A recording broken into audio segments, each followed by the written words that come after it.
Baik, Assalamualaikum warahmatullahi wabarakatuh. Perkenalkan, nama saya Rosalina dengan NIM 1S1221138, kelas B, jurusan Teknik Informatika. Pada video kali ini, saya akan menjelaskan sedikit tentang materi struktur data dengan tema pemrograman berorientasi objek dengan Python. Oke, jadi yang pertama itu yang akan kita bahas itu adalah topik untuk yang diinput itu yang pertama pengantar OOP. Pengantar OOP itu ada motivasi, itu ada kelas dan objek, operator, iterator untuk kelas, ada warisan, ada kelas abstrak, spasi nama, dan penyalingan dangkal khusus dalam. Oke. Jadi di sini kita masuk pada perkenalan.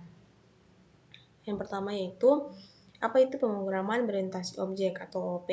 Jadi OOP itu dia adalah peningkatan untuk memodelkan benda-benda dunia nyata, misalnya mobil, rumah, dan hubungan antara benda-benda. Itu misalnya siswa dan guru atau perusahaan dan karyawan. Nah, dengan kata lain, di sini OOP dia memodelkan entitas dunia nyata sebagai objek perangkat lunak dan mengatur hubungan antar entitas mereka. Selanjutnya sini ada mengapa OOP diperlukan. Nah, jadi OOP ini dia bertujuan untuk memberikan kualitas berikut pada program perangkat lunak. Yaitu yang pertama ada ketahanan terhadap kegagalan, ada kemampuan beradaptasi, kode yang berukuran besar dapat dengan mudah diadaptasi untuk mengakomodasikan perubahan baru dan dapat juga digunakan kembali atau basis kodenya itu sama dapat digunakan kembali dan beberapa aplikasi dengan sedikit usaha. Selanjutnya, mengapa OOP itu dia mencapai tujuan ini atau enkapsulasi. Nah, jadi dengan mengikat data dan metode bersama-sama dan membatasi aksesnya dari luar, kalau modularitas itu dia komponen perangkat lunak yang berbeda dibagi menjadi unit fungsional yang berbeda. Selanjutnya kalau warisan itu dia abstraksi yang menyediakan antarmuka yang sederhana dan intuitif sampai menyembunyikan detail implementasi, memudahkan orang lain untuk memahami dan menggunakan kode kelas abstrak. Selanjutnya di sini mengapa perangkat lunak. Jadi mengapa perangkat lunak mengembangkan perangkat lunak. Yang pertama itu ada perancangan, ada implementasi, pengujian, debugging, dan top down, mematikan, button up, pengujian unit, ada debugger, breakpoint, penyataan cetak untuk penyataan cetak di sini. Selanjutnya itu ada kode yang dilindungi dalam konstruksi kondisional dari bentuk di atas akan dieksekusi ketika Python di dalam langsung pada modul itu. Namun tidak ketika modul diimpor untuk digunakan dalam perangkat lunak yang lebih besar. Nah, itu di sini ada definisi kelas. Jadi definisi kelas itu kelas itu dia berfungsi sebagai sarana untuk abstraksi dalam pemrograman berorientasi objek. Jadi sebuah kelas itu terdiri dari dua komponen, yaitu ada metode atau fungsi anggota. Selanjutnya ada atribut. Dalam atribut itu ada anggota data, bidang, dan variabel instan. Selanjutnya ada sebuah kelas harus menyediakan encapsulation. Di encapsulation itu di anggota dan data yang bersifat non-publik. Dan pemeriksaan itu kesalahan dan kode untuk menguji metode kelas. Oke. Sini kita masuk pada kelas dan objek. Jadi kelas itu dia adalah cetak biru untuk membuat objek. Nah, ini dia memikat data dan metode menjadi satu. Nah, jadi sini ada sebuah init itu dia adalah konstruktor yang dipanggil ketika suatu objek dibuat. Dan Python itu tidak mendukung kontrol akses formal. Selanjutnya kebijakan mereka itu perlindungan data hanya berdasarkan konvensi, dan di sini ada untuk nama anggota yang diawali dengan garis bawah tunggal, dan nama anggota itu data pribadi awali dengan garis bawah ganda. Oke, ini contoh untuk codingannya, kita coba buat Visual Studio Code.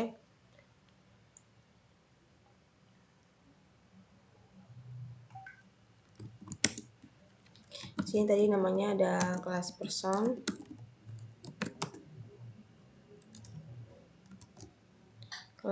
dan sini ada dev init, namanya itu non, ada age dan gender.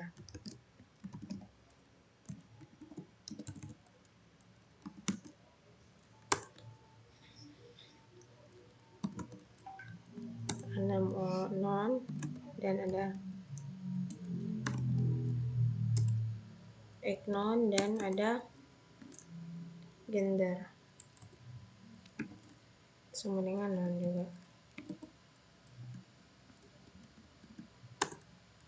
Oke, selanjutnya ada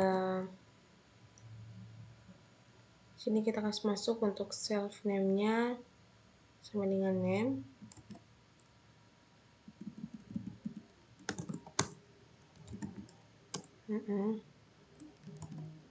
Dan self age-nya itu sama dengan age.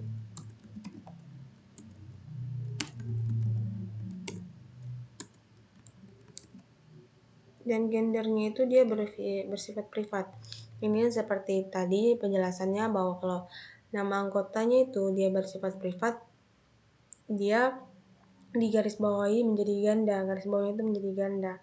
Kalau yang biasa itu dia, yang public itu dia garis bawahnya hanya satu.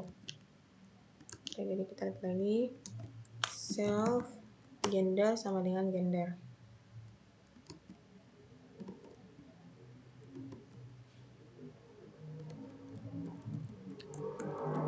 Kita garis bawahi. Nah, selanjutnya di sini ada sebuah dev lagi. Kita buat lagi dev yang namanya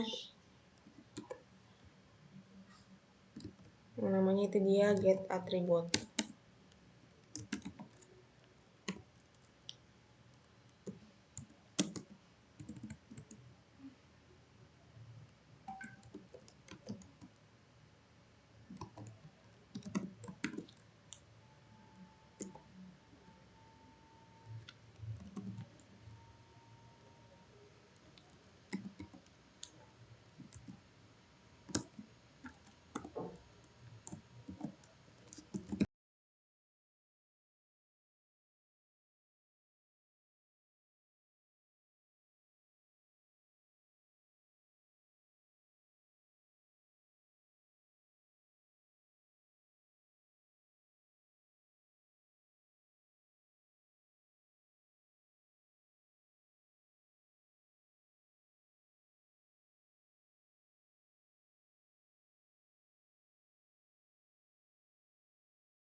Jadi dalam codingan ini kita membuat sebuah kelas. Kelas itu bernama person. Nah, dalam person ini ada dua metode, yaitu ada yang pertama itu ada dev init. Nah, init ini kan dia konstruktor. Nah, dalam konstruktor ini dia memiliki nilai, yaitu ada self, name, age, dan gender. Nah, jadi self dan age ini dia bersifat public, sedangkan gender ini dia bersifat privat karena dia memiliki dua garis. Oke, selanjutnya di sini ada metode get attribute. Jadi metode get attribute ini dia mencetak atribut, yaitu ada name, age, dan gender dari objek yang bersangkutan. Selanjutnya di sini ada metode set attribute. Ada set attribute. Jadi set attribute ini dia mengubah nama atau mengatur, memperbarui nilai atribut dari name, age, gender ini. Oke, selanjutnya di sini kita membuat sebuah objek, yaitu ada P1. Jadi P1 ini dia nilai awalnya itu ada name sebagai John, dan age itu dia sebagai 36, dan gender itu sebagai male. Nah, jadi di sini dia untuk codingannya ini harus terurut yaitu ada name, age, dan gender. Selanjutnya kita masuk pada materi kelebihan operator. Jadi kelebihan operator ini dia mendefinisikan ulang perilaku operator dan fungsi standar. Untuk berbagai objek yang ditentukan pengguna, operator plus menyediakan fungsionalitas berbeda dengan opera yang berbeda. Jadi di sini misalnya ada A sama dengan siswa 1 dan B itu disamakan dengan siswa 2. Nah, jadi timnya itu digabung, yaitu ada A dan B. Nah, ini untuk contoh codingannya kita coding juga.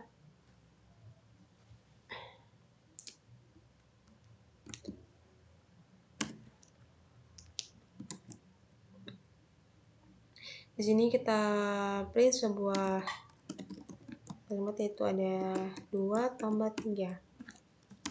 2 tambah 3, dan sini kita print lagi 2, 3. Oh, sini pakai kurung-kurungan. Cukup. 2, 3 ditambah 4, 5.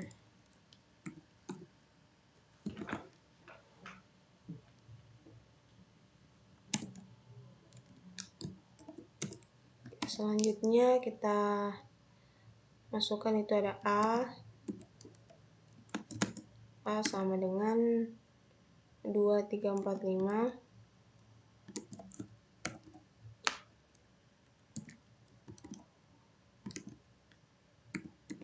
2, 3 plus, ya, ada pakai plus. 2, 3, 4, 5. Nah, kalau yang B itu dia 7, 8, 10, 11. 7, 8, 10, 11.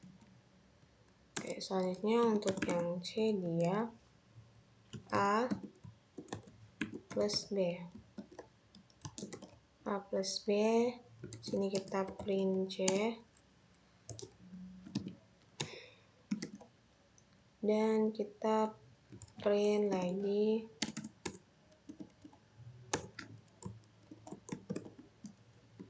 Tom plus Jerry.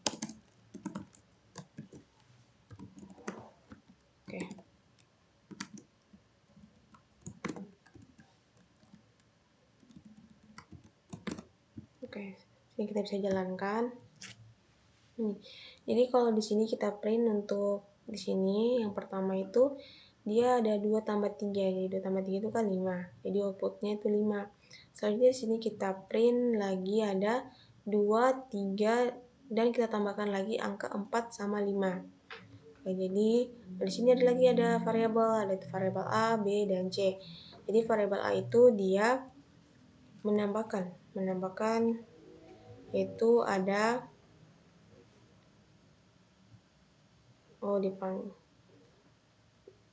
dipanggil yaitu ada, jadi langsung C-nya itu dia langsung gabung A plus B, jadi dia gabung. Jadi ada 2, 3, 4, 5, 7, 8, 10, 11. Oke, selanjutnya di sini ada print Tom plus Jerry. Di sini langsung masuk.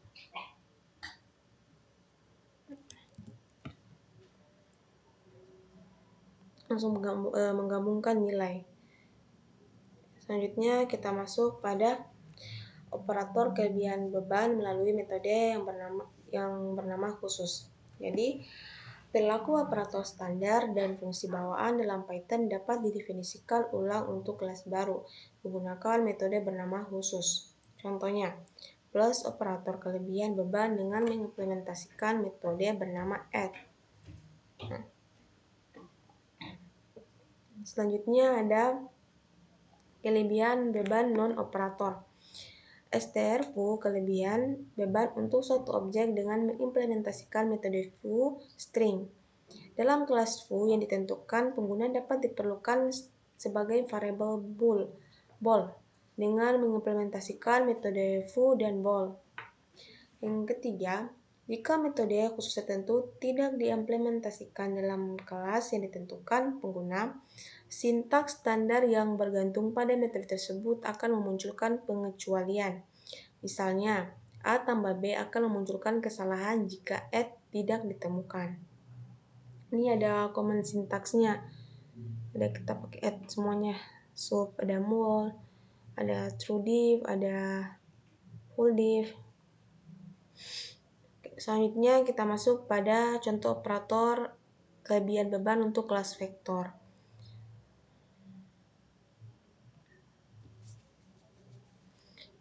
Oke, ini untuk contohnya. Kita mulai coding. Kita coba di visual kode kita. Di sini nama kelasnya itu ada vector.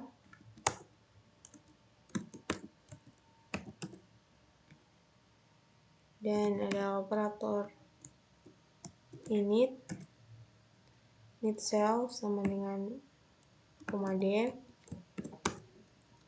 Selanjutnya dalam self itu dia ada quotes.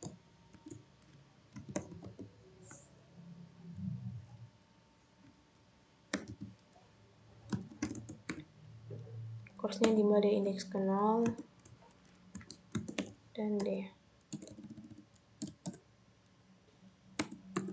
Ini ada lagi metode deflen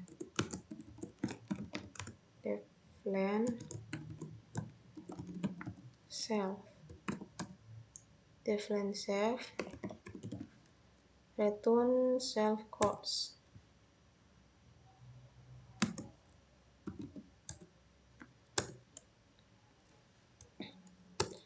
Ini ada lagi def getnya, get item self dan J.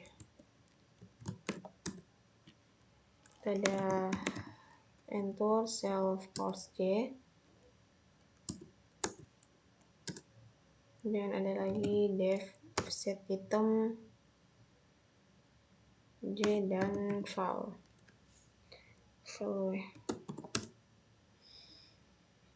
Kita panggil save code file. Kita akan masukkan self-nya. Selanjutnya lagi ada self def add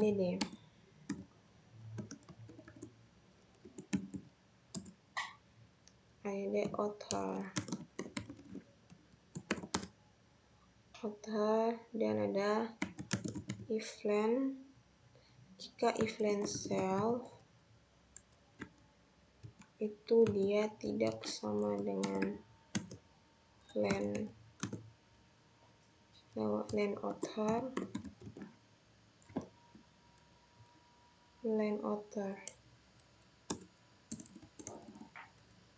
author rise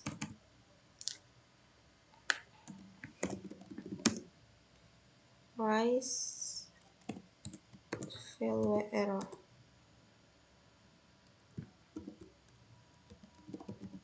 Dimension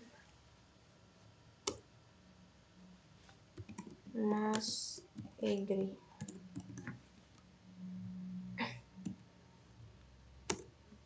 Ini ada Renzo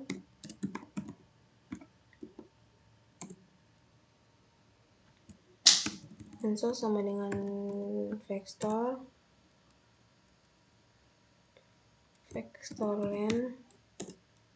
len self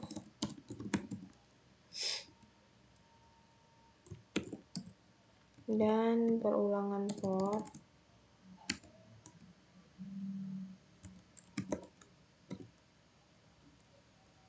for J in rank len author, karena ini dia len self.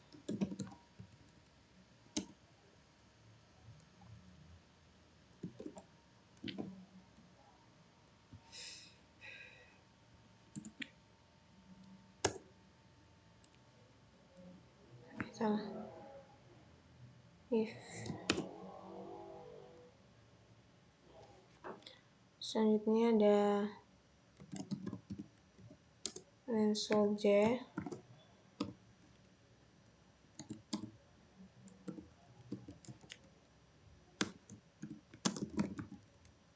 dengan self J plus author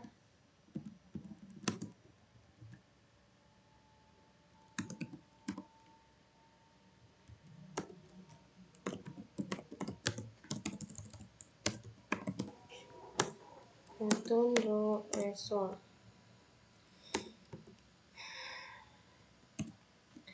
Ini ada lagi def x self author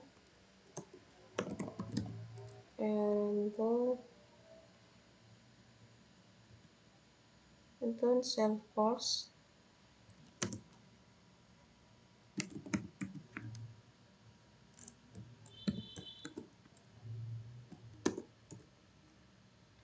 sama dengan author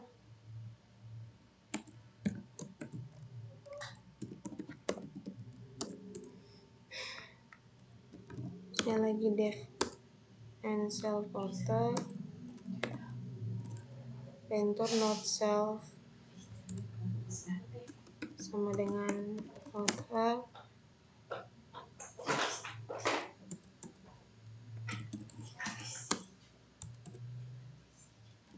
def string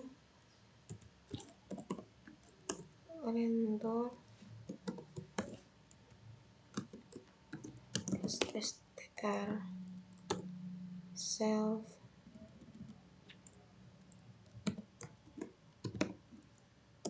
course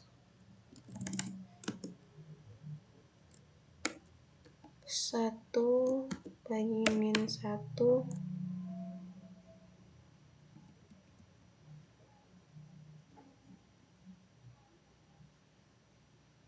ini biar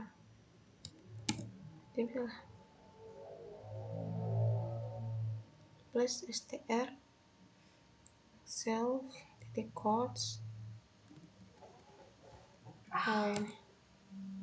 min 1 plus lebih dari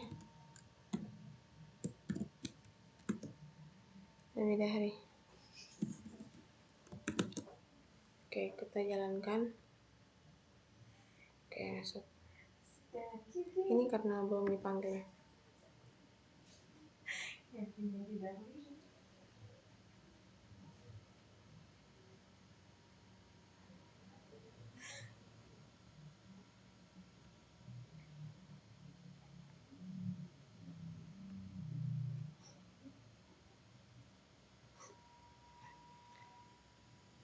Selanjutnya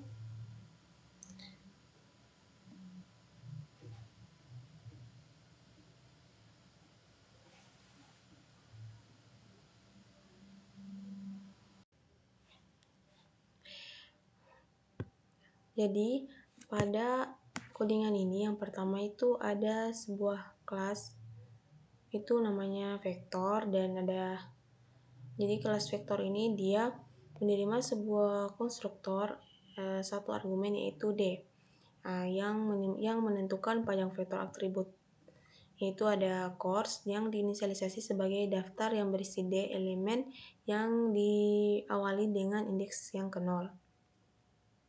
Selanjutnya di sini ada metode len. Jadi metode len ini dia metode yang mengembalikan panjang dari vektor, yaitu ada jumlah elemen dalam course. Selanjutnya ada metode get item. Jadi metode get item ini dia metode yang memungkinkan untuk mengakses elemen vektor menggunakan notasi indeks seperti F indeks ke J. Selanjutnya ada metode set item. Jadi metode ini dia memungkinkan untuk mengatur nilai elemen vektor pada indeks yang ke J dengan nilai val yang menggunakan notasi indeks seperti F, J sama dengan val. Selanjutnya itu ada metode ADD. Jadi metode ADD ini dia metode yang mendefinisikan penambahan dua vektor pertama. Jadi dia menerima apakah panjang kedua vektor itu sama. Jika tidak, dia akan mengeluarkan value error.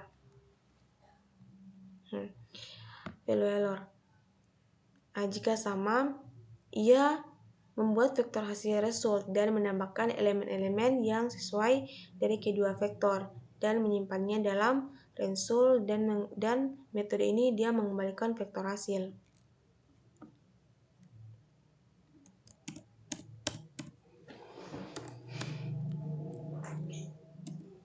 Selanjutnya ada metode yaitu DevEq. Jadi metode DevEq ini dia metode yang membandingkan dua vektor untuk kesetaraan dengan memeriksa apakah daftar course ini dia dari kedua vektor yang sama. Selanjutnya ada metode DevNE. Jadi metode DevNE ini dia mendefinisikan ketidaksetaraan dua vektor dengan memeriksa dari kesetaraan tersebut. Selanjutnya yang terakhir itu ada metode string. Jadi metode string ini dia mendefinisikan representasi string dari vektor dan mengembalikan string yang menunjukkan elemen-elemen vektor dalam tanda kurung sudut ini, kurang lebih dan lebih dari, kurang cukup.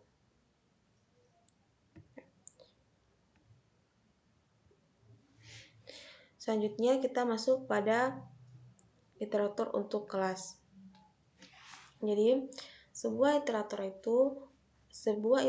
untuk suatu koleksi menyediakan satu kunci, yaitu ada behavior. Jadi ini dia mendukung metode khusus bernama next yang mengembalikan elemen koleksi berikut jika ada atau memunculkan stop declaration, pengecualian untuk menunjukkan bahwa tidak ada elemen yang lebih lanjut. Dan yang kedua itu ada dua cara untuk mengimplementasikan iterator. Di sini kita menggunakan sintaks generator. Kita gunakan sintaks generator next dan iter. Selanjutnya di sini kita mendefinisikan len dan get item itu untuk metode kelas yang ditentukan pengguna. Untuk contoh codingannya membuat iterator kelas menggunakan sintaks generator.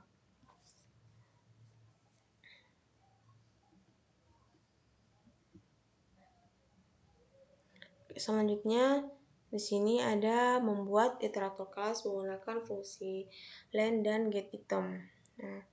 Implementasi ulang pada rank Python yang dimungkinkan untuk mengeksekusi perulangan for pada rentang tertentu.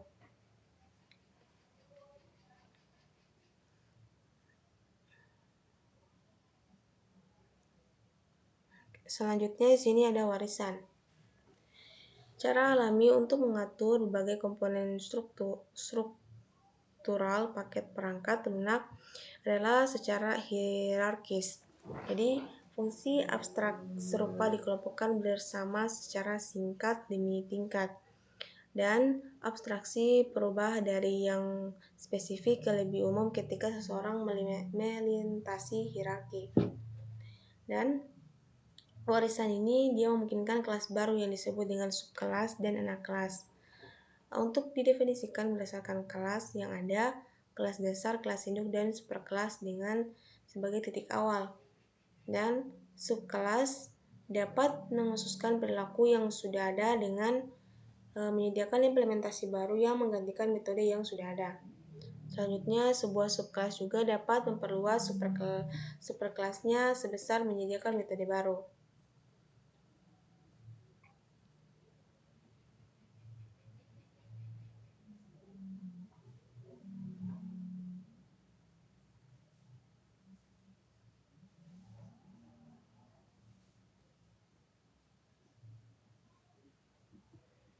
Untuk hierarki tipe pengecualian pattern-nya. Untuk contoh-contohnya ada strukturnya. Selanjutnya ada contoh kelas kartu kredit. Kita buat sebuah kelas kartu kredit. Nah, jadi ini dia memiliki fungsi membuat akun baru untuk pelanggan, memungkinkan untuk pengambilan data terkait, dan pelanggan biaya dapat dibebankan ke kartu. Habis itu ada penggunaan dapat melakukan pembayaran untuk menjaga saldo kartu, dan pengeluaran tidak boleh melebihi batas kartu. Selanjutnya, untuk codingannya, di sini kita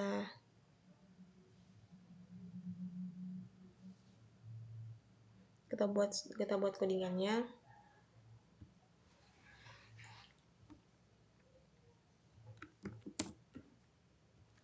Kelasnya itu kelas credit card.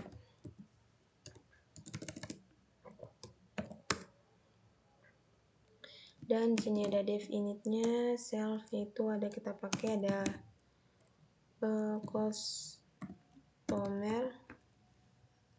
customer, ada bank, ada ACNT, dan ada limit. Sini kita gunakan self customer.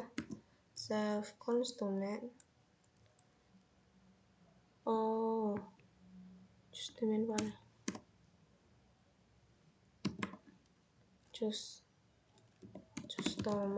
sama dengan customer, dan self bank sama dengan bank, dan self account sama dengan account,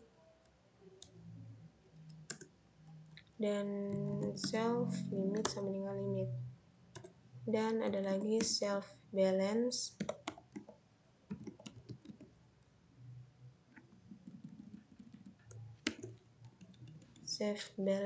sama dengan 0.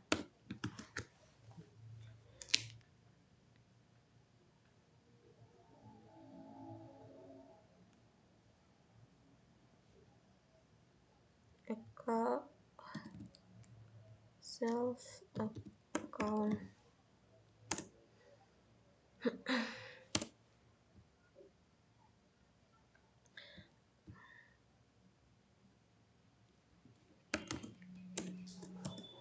Selanjutnya di sini kita buat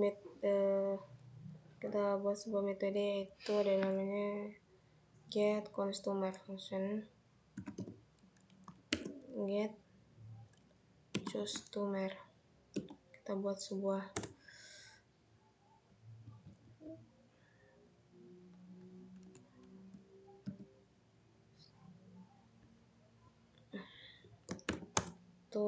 metode customernya. Di sini kita pakai rentur self ya. Selanjutnya ada dev get bank,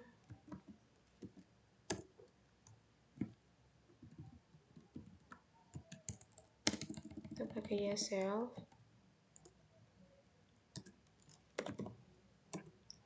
rentur self bank.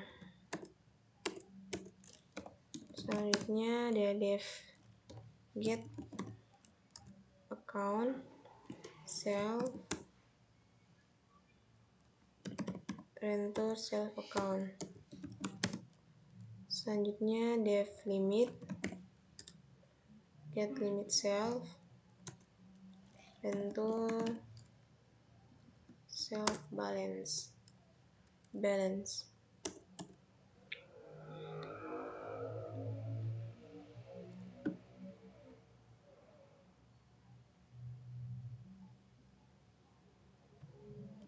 Ada def charger self prince. Nah, jika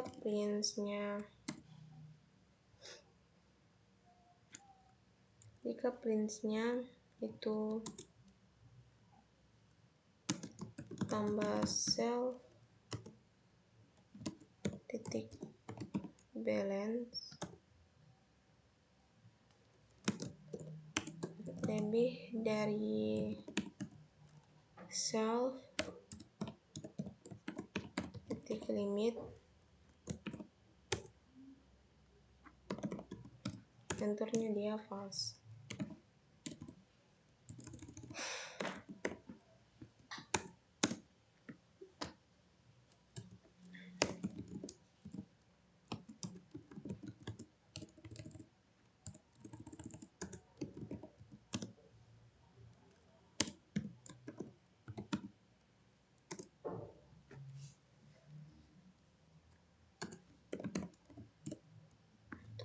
True.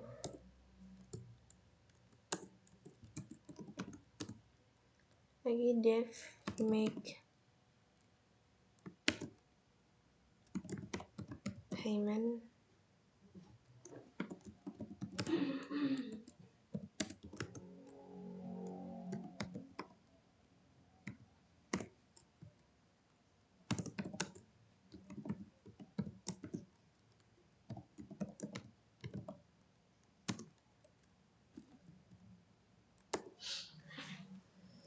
kayak dia untuk contoh codingannya. Selanjutnya ada lagi di sini text modulnya. Nah, jadi untuk text modulnya nanti dia seperti ini. Kita gunakan if name main, walletnya 0, sini wallet opennya, kreditnya kita kasih panggal dia ada namanya itu John, dan ada jual kartu kreditnya, ada banknya, ada accountnya, ada limitnya, dan ada balance-nya juga, dan ada no balance-nya. Jadi nanti untuk outputnya nanti seperti ini. Jadi dia memiliki fungsi itu ada membuat akun baru untuk pelanggan, memungkinkan untuk pengambilan data yang terkait, dan data yang terkait pelanggan, biaya dapat dibebankan ke kartu, penggunaan dapat melakukan pembayaran untuk menjaga saldo kartu, itu ada pengeluaran tidak boleh melebihi batas kartu. Oke, selanjutnya di sini ada lagi contoh kelas warisan. Jadi untuk contoh kelas warisan itu, pada kelas anak, dia mewarisi konstruktor kelas induk untuk membuat pelanggan baru dan memodifikasi perilaku pengisian kartu dengan memungut 5 jika tagihan ditolak. Modifikasi fungsi pembayaran kartu dengan membebankan bunga saldo yang telah jatuh tempo. Ini misalnya ini kelasnya itu namanya operator credit card. Ini kelasnya di sini dia validnya upper, behaviornya itu freshman. Oke, jadi di sini dia kelasnya dan ini anak-anaknya. Nah, jadi di anak-anaknya ini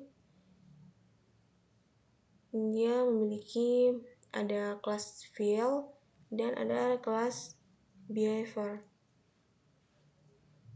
Jadi di dalam behavior ini, di dalam kelas friend ini dia ada consumer, bank, account, balance, dan limit.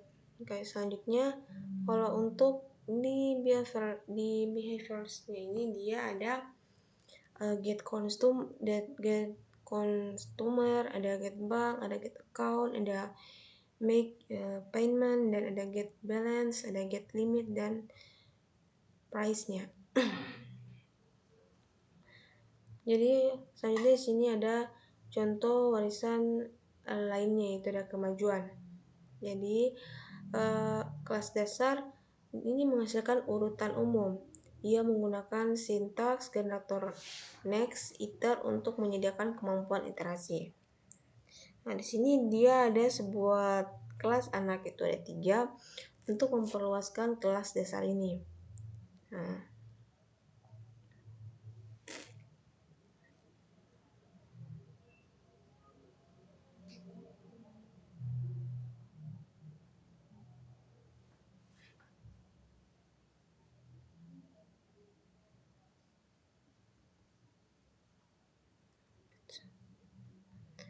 processing.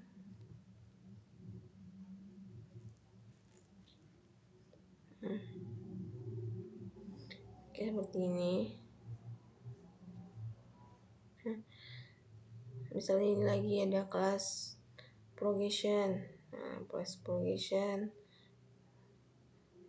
Di sini kemajuannya itu ada aritmatik kemajuan, ada geometris kemajuan, dan ada Fibonacci kemajuan.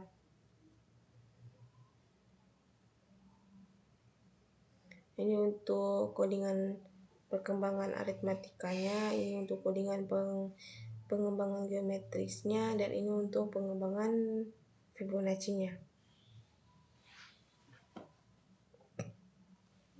Jadi perkembangan aritmatika ini setiap kelas anak memodifikasi kelas dasar, yaitu ada konstruktor init dan memodifikasi metode advance. Selanjutnya ada kelas abstrak. Oke. Jadi kelas abstrak ini dapat dianggap sebagai cetak biru atau template untuk kelas lain. Dan kelas abstrak ini adalah kelas yang berisi 1 atau lebih metode abstrak.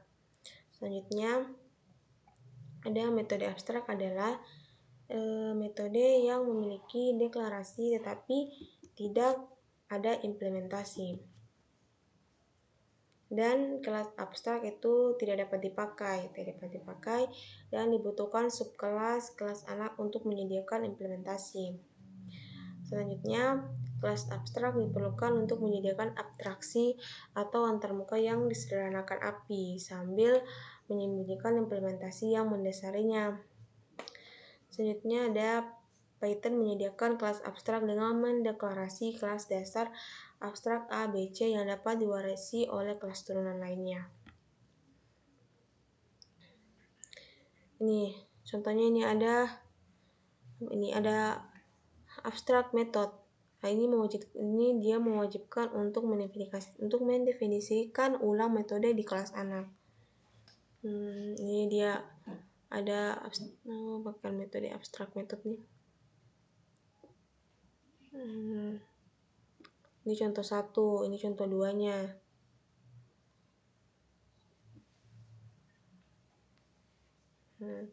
Jadi kalau untuk ini dia X ini dia mewarisi konstruktor kelas dasar untuk diinisialisasi, dan X ini dia mendefinisikan ulang metode abstrak di kelas dasar. Selanjutnya kita masuk pada ruang nama orientasi objek. Jadi ruang nama kelas mencakup sebuah deklarasi yang dibuat langsung dalam isi definisi kelas. Ini seperti init, itu dia function, get customer itu dia function, get bank itu get bank account, make payment, get balance, get limit, chart, check, ini dia semua function. Ini functionnya. Nah, kita buat sebuah ruang nama kelas dari kartu kredit. Ini ruang nama kelas dari kartu kredit predator. Selanjutnya ini kita beri ruang nama, misalnya contoh A, objek operator credit card. Ini untuk pemanggilannya. Nah, ini untuk outputnya nanti. Selanjutnya kita masuk pada penyalinan dangkal dan dalam. Metode berbeda untuk menyalin data. yaitu ada alias, salinan dangkal, dan salinan dalam. Jadi jika palet diubah, warna hangat jika berubah, juga berubah. Mereka berbagai lokasi memori yang sama. Ini listnya. Terus red, blue, green, blue. Yes.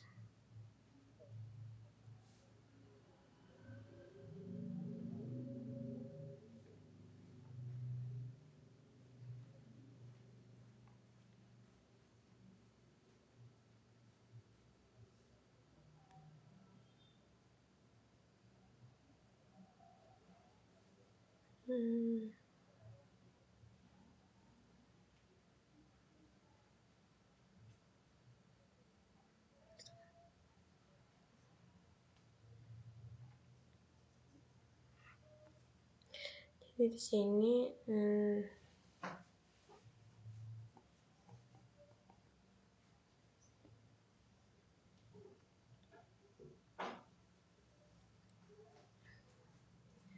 jadi di sini misalnya palette list water tones. Jadi yang pertama itu kita dapat menambah dan menghapus elemen dari palet tanpa mengaruhi warna hangat. Namun di sini kami tidak dapat mengedit contoh warna dari daftar palet. Itu akan mempengaruhi warna hangat. Nah, di sini namun kami tidak dapat mengedit contoh warna dari daftar palet. Itu akan mempengaruhi warna nada hangat.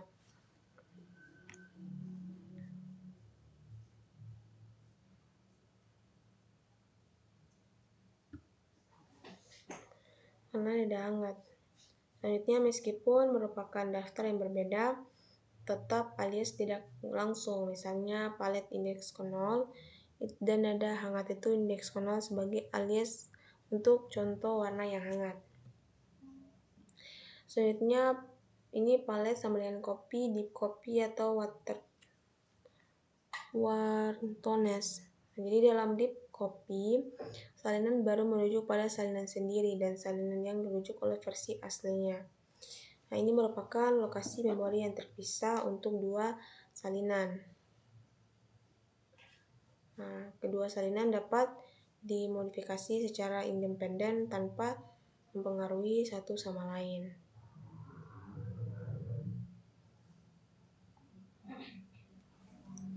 Oke, jadi sini kita masuk pada materi yang terakhir, itu ada ringkasan.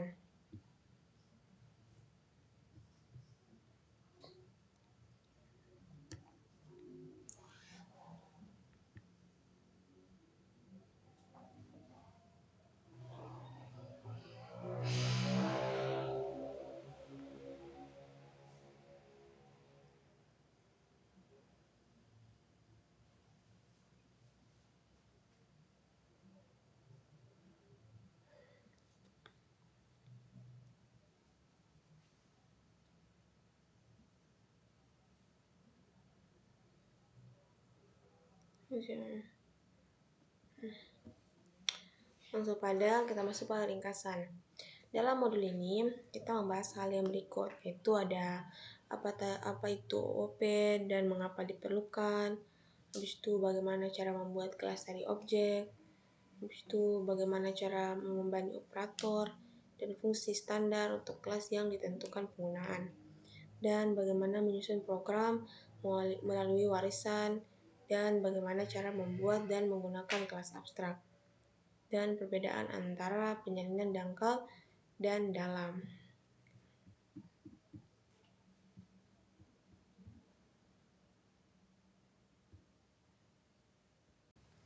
Baik, mungkin itu saja yang bisa saya jelaskan tentang materi pemrograman berorientasi objek dengan Python pada matkul struktur data. Apabila ada kesalahan, mohon dimaafkan, dan saya akhiri presentasi ini dengan ucapan wabillahi taufiq hidayah. Wassalamualaikum warahmatullahi wabarakatuh.